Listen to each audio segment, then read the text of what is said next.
اور وہ وقت یاد کرو جب ہم نے فرشتوں سے کہا تھا کہ آدم کے آگے سجدہ کرو، چنانچہ سب نے سجدہ کیا سوائے ابلیس کے، وہ جنات میں سے تھا، چنانچہ اس نے اپنے رب کے حکم کی نافرمانی کی۔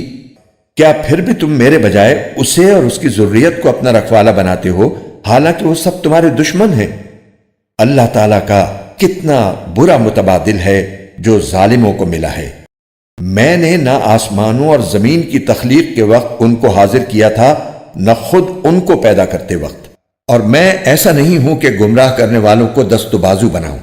اور اس دن کا دھیان کرو جب اللہ ان مشرکوں سے کہے گا کہ ذرا پکارو ان کو جنہیں تم نے میری خدائی میں شریک سمجھ رکھا تھا، چنانچہ وہ پکاریں گے لیکن وہ ان کو کوئی جواب نہیں دیں گے، اور ہم ان کے درمیان ایک مہلک آڑ حائل کر دیں گے، اور مجرم لوگ آگ کو دیکھیں گے تو سمجھ جائیں گے کہ انہیں اسی میں گرنا ہے، اور اس سے بچ نکلنے کا کوئی راستہ نہیں پائیں گے۔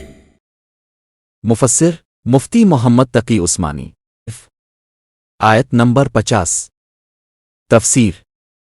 تفصیل کے لیے دیکھیے سورت بقرہ آیت 31 تا 36 اور ان آیات کے حواشی۔ یعنی اللہ تعالیٰ کے بدلے ان ظالموں نے کتنا برا رکھوالا چنا ہے۔ آیت نمبر 51۔ تفسیر یعنی جن شیاطین کو ان کافروں نے اپنا سرپرست بنا رکھا ہے، ان کو میں نے تخلیق کائنات کا منظر دکھانے کے لیے یا ان سے مدد لینے کے لیے نہیں بلایا تھا کہ وہ تخلیق کے اسرار سے واقف ہوتے، لیکن کافروں نے یہ سمجھ رکھا ہے کہ یہ شیاطین تمام حقائق کو جانتے ہیں، چنانچہ ان کے باقائے میں آ کر اللہ تعالیٰ کے ساتھ ان کو جن کو وہ کہیں خدائی کا شریک قرار دیتے ہیں۔ قرآن کے خوبصورت اور ایمان افروز اردو اور ہندی ترجمہ و تفسیر کے ویڈیوز کو دیکھنے کے لیے ہمارے چینل بیوٹیفل قرآن کے بھی کو لائک، سبسکرائب اور شیئر کیجیے۔ شکریہ۔